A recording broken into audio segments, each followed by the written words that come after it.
Que a paz do Senhor esteja presente no seu coração neste momento. Mais uma vez estamos aqui no segundo vídeo com subsídios para as aulas da Escola Dominical que utilizam as lições bíblicas da CPAD. Se você não ouviu ainda a lição 1, mesmo que você já tenha participado da Escola Dominical, acesse, porque nós temos agora uma série de vídeos com subsídios para você que é professor da Escola Dominical em todo o Brasil, fora do Brasil, que utiliza as lições bíblicas da CPAD, e você que é aluno da Escola Dominical também terá algumas orientações sobre a aula e poderá questionar o professor, poderá levar as suas dúvidas, e isso vai aprimorar cada vez mais a Escola Bíblica Dominical. Esse é um projeto da Igreja Assembleia de Deus de São José dos Pinhais, cujo pastor-presidente é o pastor Ivaldo Teodoro da Silva. O pastor Ivaldo Teodoro da Silva também é o nosso presidente da CIEDEP, a Convenção das Igrejas Assembleia de Deus do Estado do Paraná. E na superintendência local de São José dos Pinhais nós temos o evangelista Ismael Nascimento Oliveira. Estamos trabalhando junto nesse projeto, e eu, o evangelista Natalino das Neves, estarei fazendo esse comentário, mas esse comentário desta lição aqui também para você. É a lição número 2 que diz Elias, o Tesbita. Nós já estudamos na primeira lição sobre a apostasia de Israel. Eu trouxe várias informações sobre o contexto anterior e situando a causa anterior a Acabe e a Jezabel, chegando até Salomão, né, que introduziu também, principalmente no final da sua vida, algumas alianças com estrangeiros, casando com concubinas, tendo concubinas estrangeiras, casando com mulheres estrangeiras, que trouxeram grandes influências religiosas sobre a sua vida e levando ele também à idolatria, e que teve uma consequência ao longo do tempo. E também falei sobre a dinastia de Onri, que é muito importante você estudar sobre isso se você ainda não estudou. E nessa lição nós vamos estudar especificamente sobre o profeta Elias, que é o principal personagem que nós estaremos estudando nesse trimestre de 2013. Então, que você acompanhe conosco essa lição, e agora a partir de toda semana. E estaremos deixando também a você, a exemplo da anterior, também uma apresentação em PowerPoint com os principais tópicos da lição, inclusive o mesmo que eu estou utilizando aqui, para que você possa utilizar em sala de aula, juntamente com os seus alunos, e você que é aluno também poderá acessar e trazer e utilizar durante os seus estudos. Então, o texto-áureo da lição está no segundo livro de Reis, capítulo 1, versos 7 a 8, diz assim: E ele lhes disse, né, Acabe, qual era o trajo do homem que vos veio ao encontro e vos falou dessas palavras? E eles lhe disseram, era um homem vestido de pelos e com os lombos cingidos de um cinto de couro. Então disse ele, é Elias, o Tesbita. Então nós vamos ver depois, durante a lição, por que foi colocado esse texto áureo. Por causa das características de Elias, a forma de ele vestir, que tem uma influência também da sua origem, da onde que ele veio, e nós vamos estudar isso na lição de hoje. A verdade prática diz o seguinte: a vida de Elias é uma história de fé e coragem. Ele revela como Deus soberanamente escolhe pessoas simples para torná-las gigantes espirituais. Nós vamos ver que Elias foi considerado uma pessoa simples, uma pessoa bruta, no sentido assim da sua formação, da sua origem, mas que Deus o usou de forma sobrenatural para um objetivo principal do projeto de Deus para Israel e, consequentemente, para a humanidade, para os nossos dias, os dias de hoje. A leitura bíblica em classe está em primeiro livro de Reis, capítulo 17, do verso 1 a 7, que fala especificamente sobre Elias, quando ele prediz a seca a Acabe e quando ele é alimentado pelo corvo, de forma sobrenatural, Deus conservando a Elias quando ele estava fugindo. Nós vemos então que Elias aparece no texto bíblico de repente, sem identificação e sem genealogia.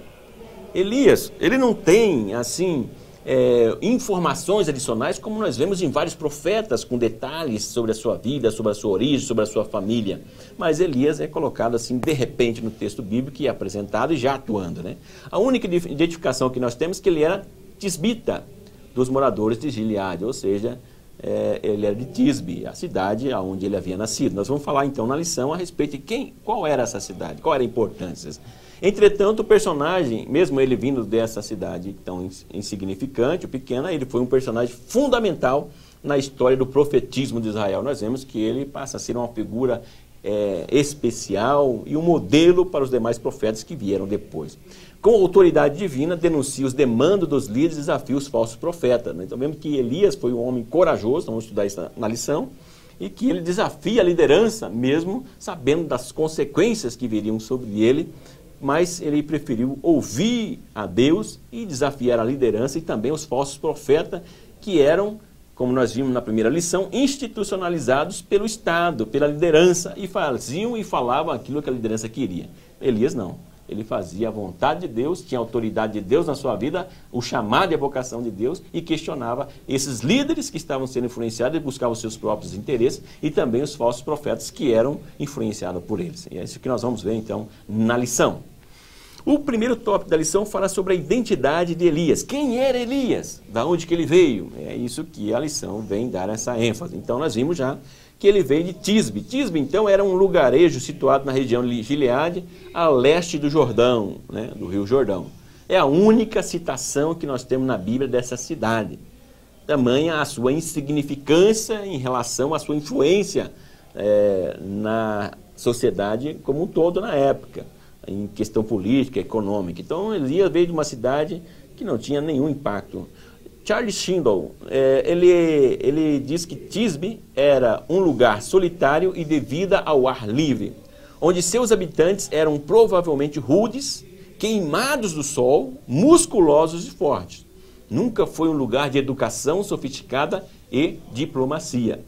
Então, que Swindoll, ele chama a atenção que essa cidade era uma cidade que as pessoas eram muito rudes, muito simples na sua formação, não tinham grande formação, não eram pessoas na linguagem popular bem educada, que sabia se postar, conversar com as pessoas. Isso nós vamos ver que vai influenciar na maneira que Elias atuava. É a origem dele naquele posto e continua com a sua característica. E nós vamos ver que isso, irmão, chama atenção, que Deus, ele chama as pessoas, mas as pessoas já foram criadas por Deus com essa personalidade. Deus respeita a característica das pessoas.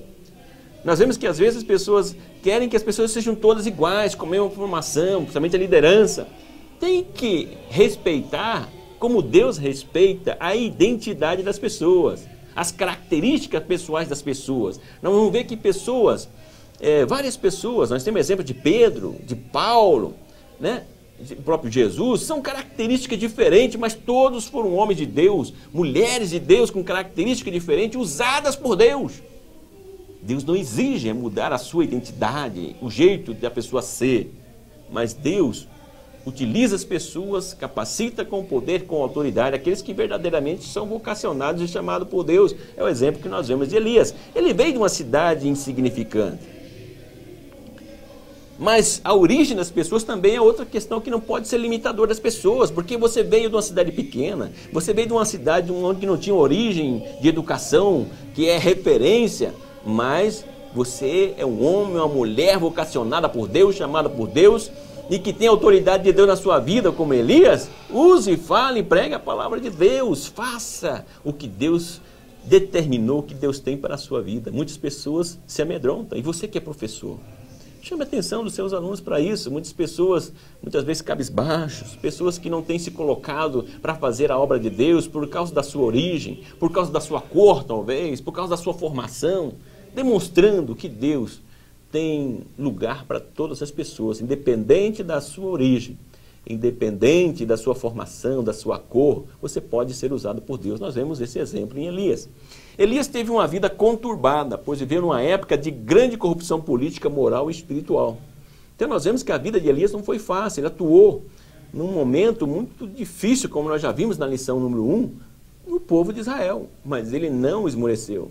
Ele não desistiu, por mais que nós vamos estudar também em lições posteriores, que Elias teve aquele momento depressivo, momentos que ele estava desanimado, querendo a morte, mas nós vemos que ao final Deus fortificou Elias e ele continuou mesmo numa época de grande corrupção política, em que o líder político, religioso, que isso estava muito ligado na época, não tinha uma vida moral digna, não tinha um comportamento exemplar, e que perseguia os verdadeiros profetas como Elias, mas Elias não desanimou, Elias não deixou de cumprir o chamado de Deus para a sua vida. Não desista, não deixe de exercer o chamado de Deus para a sua vida. O segundo item do tópico 1, identidade de Elias, fala sobre a sua fé e seu Deus. Então chama a atenção o próprio nome de Elias, El-Iá, Eliá, El, né, de Deus, e Iá, de Yahvé, ou seja, Yahvé é o meu Deus. O próprio nome de Elias já identifica o seu próprio Deus, que é Yahvé. O Deus chamado Deus de Israel, o Deus criador de todas as coisas, o único Deus verdadeiro que o povo de Israel propagava.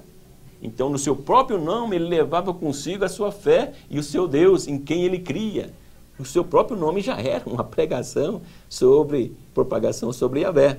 Identifica um Deus específico, ele usa em várias vezes o Senhor, Deus de Abraão, de Isaac e de Israel. Ele fala em nome desse Deus, identificando com os deuses dos pais, os pais da nação de Israel. Especificando quem era o seu Deus, Yahvé, o Deus de Abraão, de Isaac e de Israel, de Jacó. Esse é o Deus em nome de quem eu falo. Ele se identifica com esse Deus, ele não nega esse Deus, por mais que esse Deus, vamos dizer assim, estava em baixa na época, porque eles queriam extinguir o culto a Yahvé, eles queriam extinguir os profetas de Yahvé, as práticas de adoração a Yahvé. Eles introduziram as suas práticas e não suportavam e não toleravam que adorassem a Yahvé.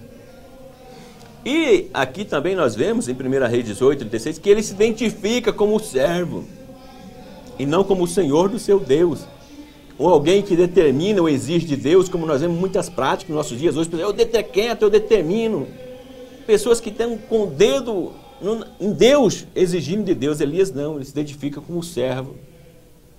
Eu sou o servo do Deus de Abraão, de Isaac e de Jacó. Ele se coloca como servo. Muitas pessoas, por ter o chamado de Deus, por ter o ministério de Deus na sua vida, ele tem deixado de ser servo, mas tem passado a ser um opressor, alguém que tem um domínio por causa do poder que foi dado a ele, tratando as pessoas como se pudessem subjugar as pessoas. Mas nós vemos que em toda a Bíblia, Deus se apresenta como o Deus dos oprimidos, não o Deus dos opressores. Por isso que é importante, Elias, o homem de Deus, se apresentou como servo, aquele que servia a Deus e falava em nome de Deus. E diz ainda no verso 36, do capítulo 18, agia segundo a palavra de Deus. E dizia assim, conforme a tua palavra fiz essas coisas. Então ele tinha a palavra de Deus como uma referência na sua vida. O seu ministério, a sua vocação estava pautada na palavra de Deus, e essa palavra que orientava na sua vida em tudo que ele fazia, segundo a palavra de Deus. Então nós temos muitas pessoas que estão fazendo o contrário, usando a palavra de Deus para oprimir as pessoas, deturpando o texto bíblico para trazer interpretações para o seu próprio interesse, influenciar, oprimir as pessoas e controlar as pessoas. Jesus disse, conhecereis a verdade, Jesus, e a sua palavra que é a verdade, e verdadeiramente sereis livres. A palavra é para libertar, não é para oprimir as pessoas e deixar as pessoas com medo, mas e que eles que andam conforme ele, segundo a palavra, eles estão na direção e na vontade de Deus. Aqueles que assim não fazem, não estão na vontade de Deus. Observe isso. Precisamos conhecer o nosso Deus e a sua atuação na história. Elias conhecia o Deus, que era Yahvé, e o que Deus havia feito na história, e por isso ele podia defender esse Deus, propagar esse Deus, e independente das dificuldades, das circunstâncias, da perseguição, pregar a esse Deus e demonstrar o que Deus fez durante a história e que ainda iria fazer pelo seu povo.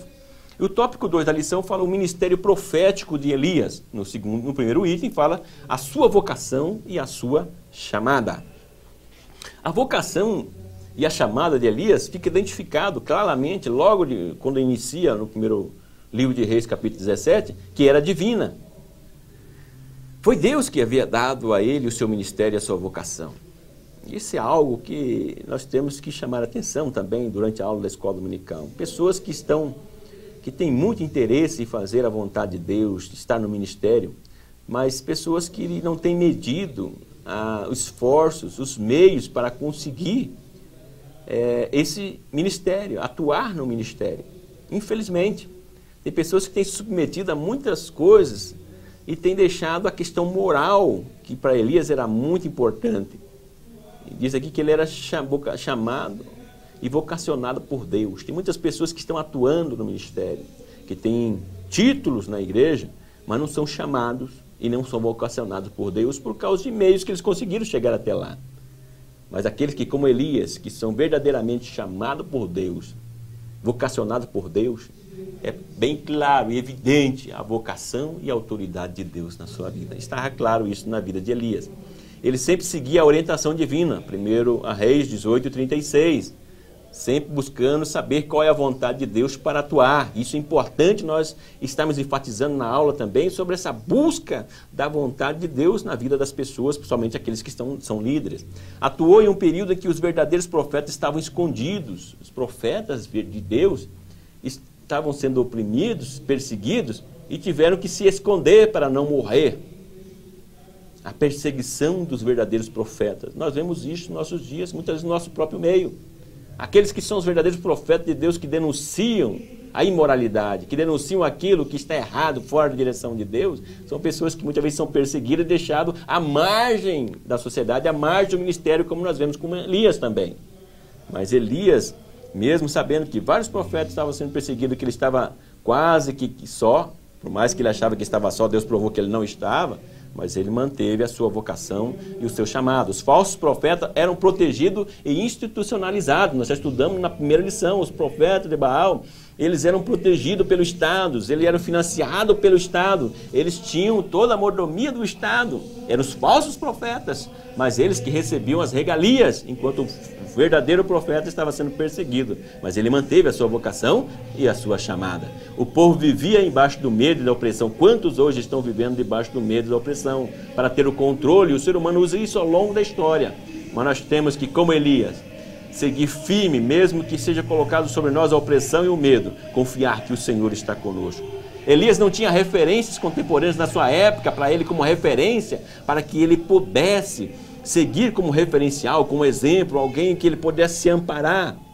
Mas ele manteve mesmo assim a sua integridade. Às vezes muitos alunos que estarão no aqui professor, terão essa dificuldade, alguém que possa se espelhar, não tem alguém para conversar. Então que nós possamos criar esse ambiente onde as pessoas poderão ter uma referência, um exemplo e pautar naqueles que verdadeiramente são exemplos, né?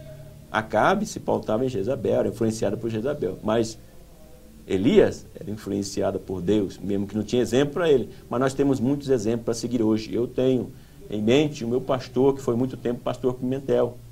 Eu guardo o exemplo dele, alguém que eu posso me pautar, orar, porque eu nunca vi nada que viesse prejudicar ou mansar a sua imagem ou a sua moral. Foi um exemplo que eu tenho para mim. E algumas pessoas têm um chamado específico, que nem sempre são agradáveis, como Elias. Ele tinha um chamado de Deus, foi um chamado vocacionado por Deus, mas o seu chamado, a operação do seu chamado, não era agradável. Por isso, aqueles que estão envolvidos na obra, são líderes, que têm algo a fazer, nem sempre vai ter uma vida fácil, uma vida agradável.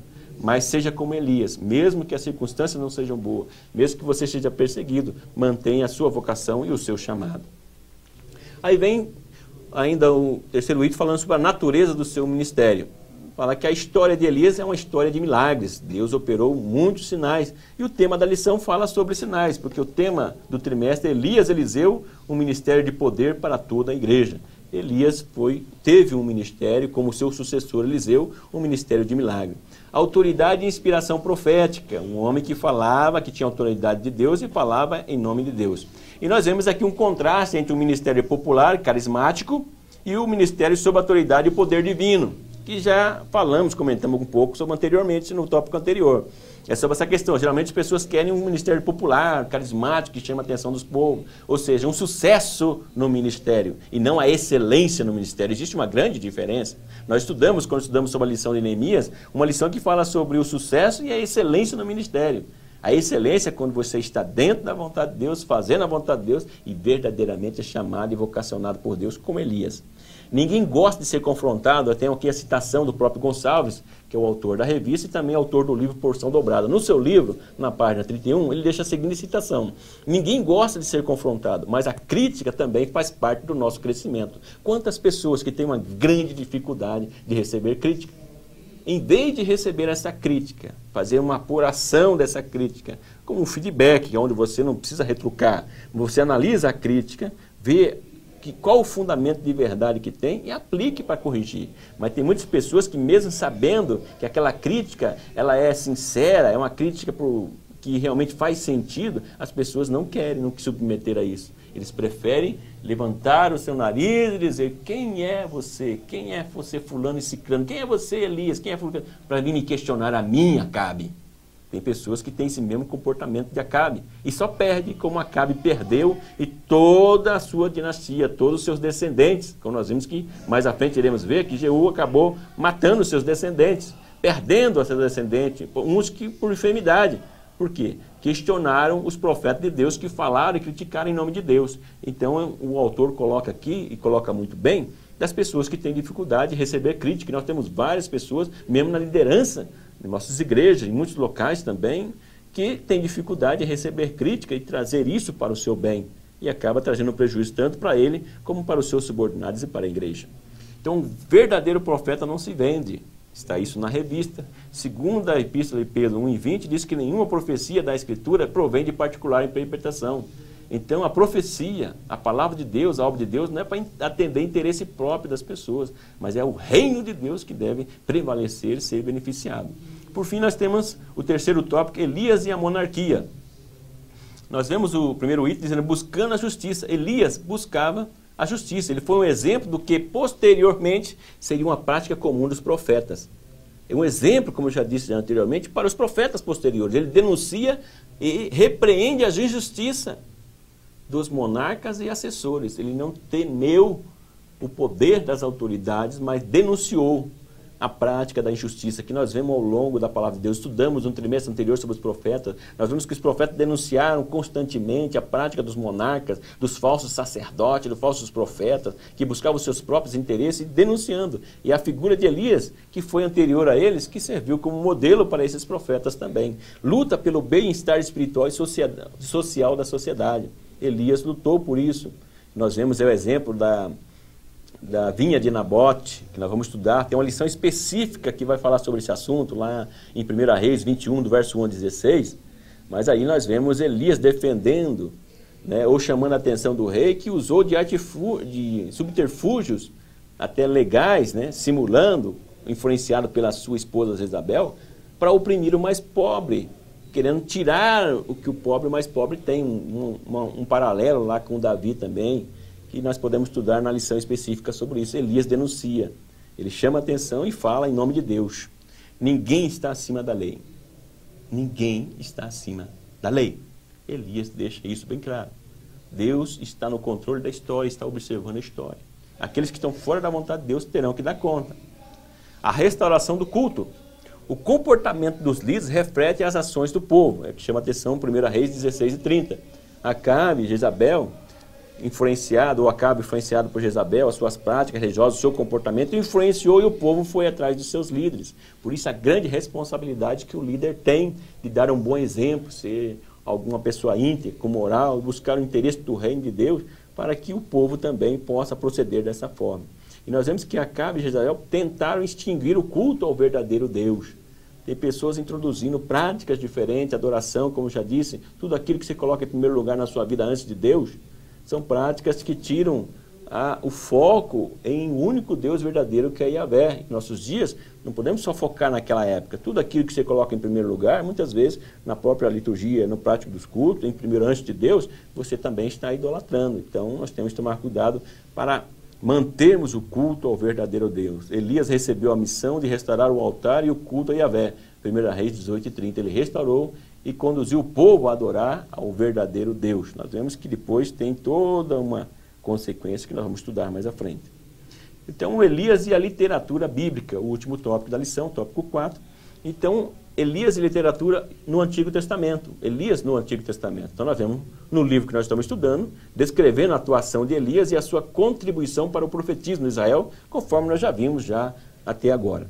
Malaquias aborda também sobre Elias, em Malaquias 4 e 5, falando da questão escatológica, trazendo uma tipologia bíblica do ressurgimento do Elias. Então é interessante você estudar Malaquias 4 e 5 e abordar algumas questões na própria lição também, na aula, se for possível, para ver essa questão do ressurgimento de Elias, a figura do profeta Elias, como era importante para o povo de Israel.